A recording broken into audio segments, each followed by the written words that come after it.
Hello, welcome to the second session of judgment writing. Yesterday we were carrying on with the guidelines to the judgment writing. So today we continue with the same guidelines. Yesterday what we saw about was logical reasoning, then the English grammar part. What we spoke about was the punctuation marks, the paragraph writing, the sentences should be simple and not complex sentences. This is what we were doing. Now, when we were doing the paragraph writing, I told you that it can be, some of the paragraphs are into half page, 3/4 of a page. That is also allowed, provided it deals with the, what is most important regarding paragraph writing is, it should deal with one particular topic or subtopic. It can either be a topic or a subtopic. See, for example, if I am giving a judgment and I have to address the issue of, say, whether the plaintiff and defendant are partners. Okay? Whether the plaintiff and defendant are partners. Now, see, this is how we frame the issues also, am I right? So when we write this, probably this particular question has to be answered in various paragraphs because it is not sufficient if it is written in the same paragraph. Therefore, it has to be addressed in various paragraphs depending upon the facts of the case. Then when we are writing whether plaintiff and defendant are partners, we will see the first fact and the evidence given. Then we will do the same thing with the facts and evidence given by the defendant. This will be given by the plaintiff. This will be given by the plaintiff's defendant. And then the third what we do is the judge will arrive at the opinion.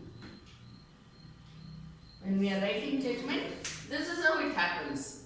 Am I right? Especially in civil cases, the issue number 1, issue number 2, issue number 3, whatever are the issues, that will be dealt with. And then there will be written the evidence and the facts given by both the parties. Then the arguments and the citations.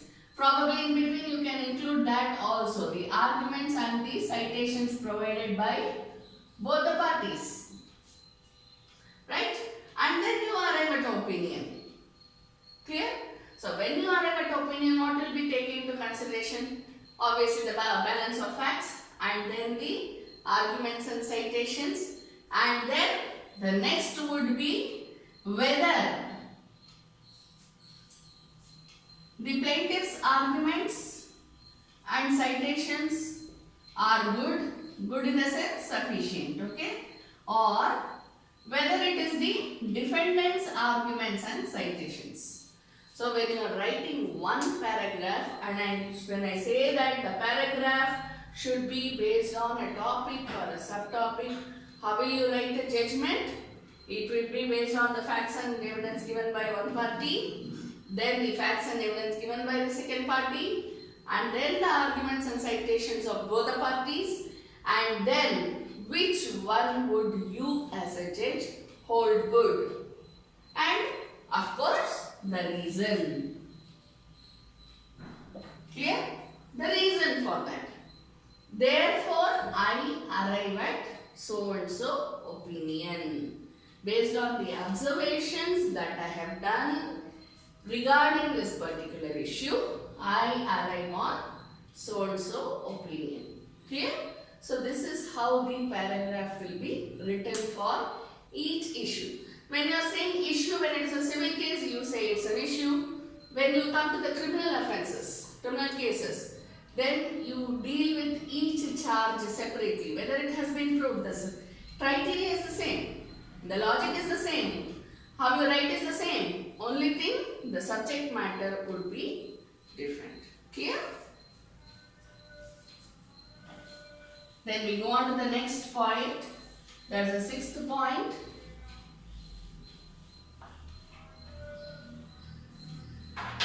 That's the use of legal jargons.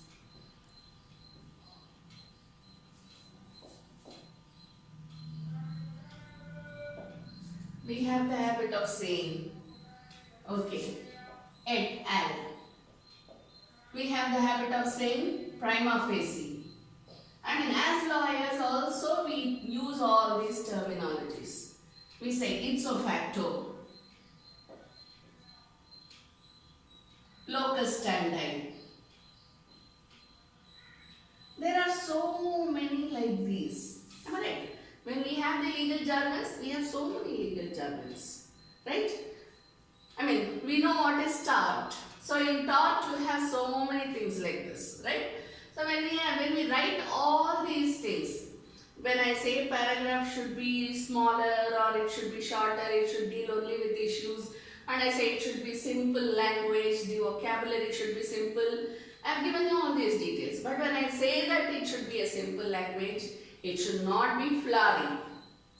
Flowery does not include all these things, provided they are necessary. Just because you know all sorts of legal jargons, you cannot go on writing for each sentence you have a legal jargon there. That should not be the case. So how should it be? Wherever and whenever necessary, please include legal jargons. Clear?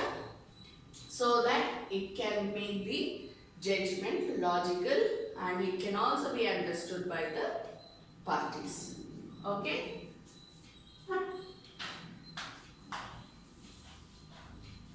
Because when we say flowery language, wherever it is necessary, we can use that language, but not in all the judgments.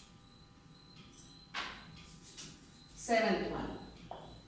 The judgment should clearly and specifically speak about the subject matter.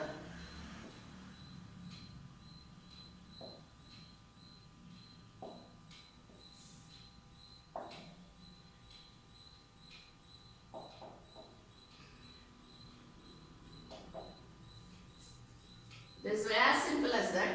Subject matter should be very clearly spoken about and specifically spoken about. Why do we say that it should be very clearly and specifically speak about the subject matter? Why do we say this? Answer is simple, right?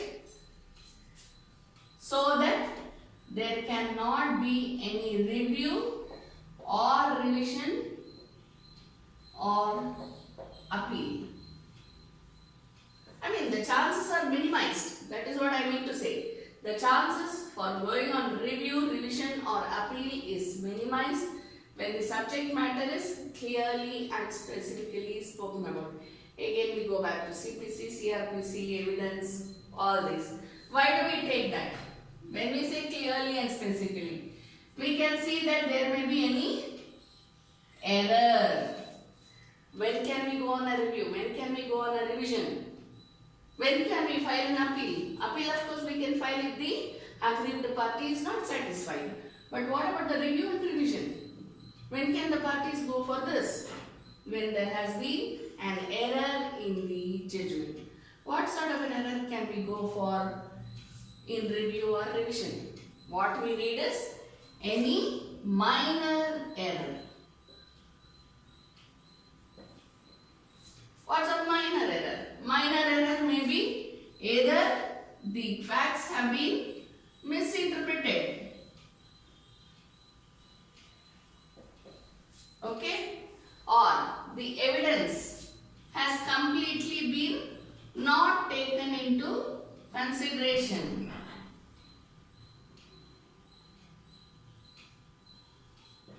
So, facts or evidence. Facts or evidence have been misinterpreted, or it has not at all been taken into consideration, or only partly it has been taken into consideration. Can be that. It can even be typographical error, most common, am I right? Typographical error. See, especially when we are doing the money suits and all these things, what we see, I mean, I don't say all the judges make mistakes or anything like that, but there may be a chance for committing a mistake, doing a mistake in the calculations or in the amount part, something like that.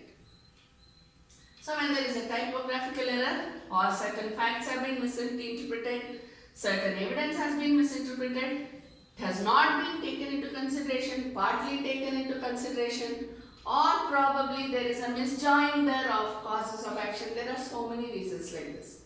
Then we go for review. Am I right? So in that case, in order to minimize all these things, what has to be spoken about? Subject matter has to be clearly and specifically be spoken about. Clear?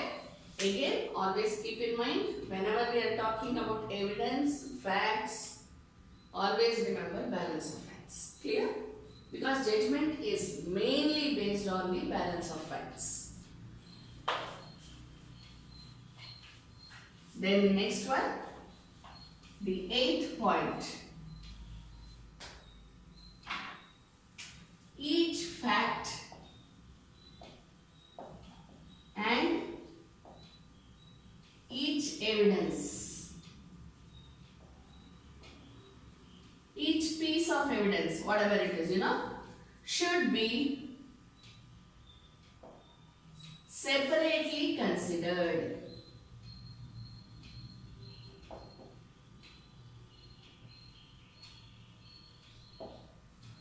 Why do we write this? Again, we go back to the same premise. There should be a balance of fact. Right? One thing. Second one, what is the premise?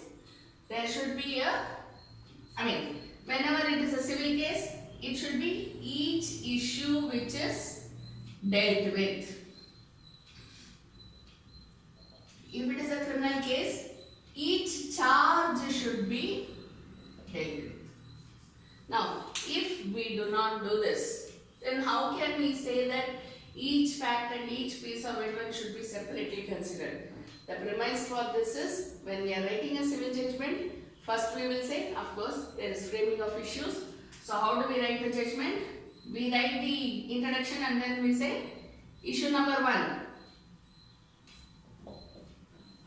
What's the question? And then we start the reply to the question. When you are giving the reply to the question, remember the paragraph writing and this thing. Each fact and each evidence should be separately considered. So when you are writing issue number 1, you say the question, you give the reply. In that you give for each party. Clear? So each fact and each evidence should be separately considered. Now, when I say each fact and each evidence, you have to go back to Evidence Act. Which evidence will you be taking into consideration? Obviously, those which have been admitted and marked. Which are the evidences you will be taking into consideration? Whatever has been admitted and marked. Clear? And what about this will be as far as documentary evidence is concerned. But what about the oral evidence? Oral evidence, you know that witnesses should be competent witnesses. We will do all this when we come to the exact subject. But just for your judgment writing, just remember this. Documentary evidence, you will include only those which have been admitted and marked. Oral evidence, only those which have been given by the competent witness. Okay? Then we go to the 9th point. Where there has been any return of documents, you have to write the reason as to why the documents were returned. Why you will return the documents? You have various reasons for returning the document. It may be because it is tampered with. It may be because it is unclear. It may be because it's a public document and you have just passed it for reference. Or maybe it is a very voluminous book of account which you have again called for reference to be admitted and marked. There may be many reasons. Or maybe the party has applied for return of documents even while the case is being in progress. Anything may be the reason. Okay? So, return of documents. You will have to write the reason for return of documents. Then you will have to why that will be written. And then which are the documents which have been admitted and marked. See, when we are saying about return of documents, it can be those which have been admitted and marked, or it can be which have been rejected. Rejected, when does a document get rejected? Again, maybe because it is unclear, maybe because it has been tampered with, maybe because it is irrelevant to the facts of the case. Anything may be the reason. So again we have to talk about rejected documents, hence it has been returned. Original documents were voluminous, therefore I returned it. It is already there in my custody, therefore I don't need it anymore for the purpose of the case, therefore I am going to return the documents. Anything can be told. Clear? But reason for returning the document should be specified. Thank you.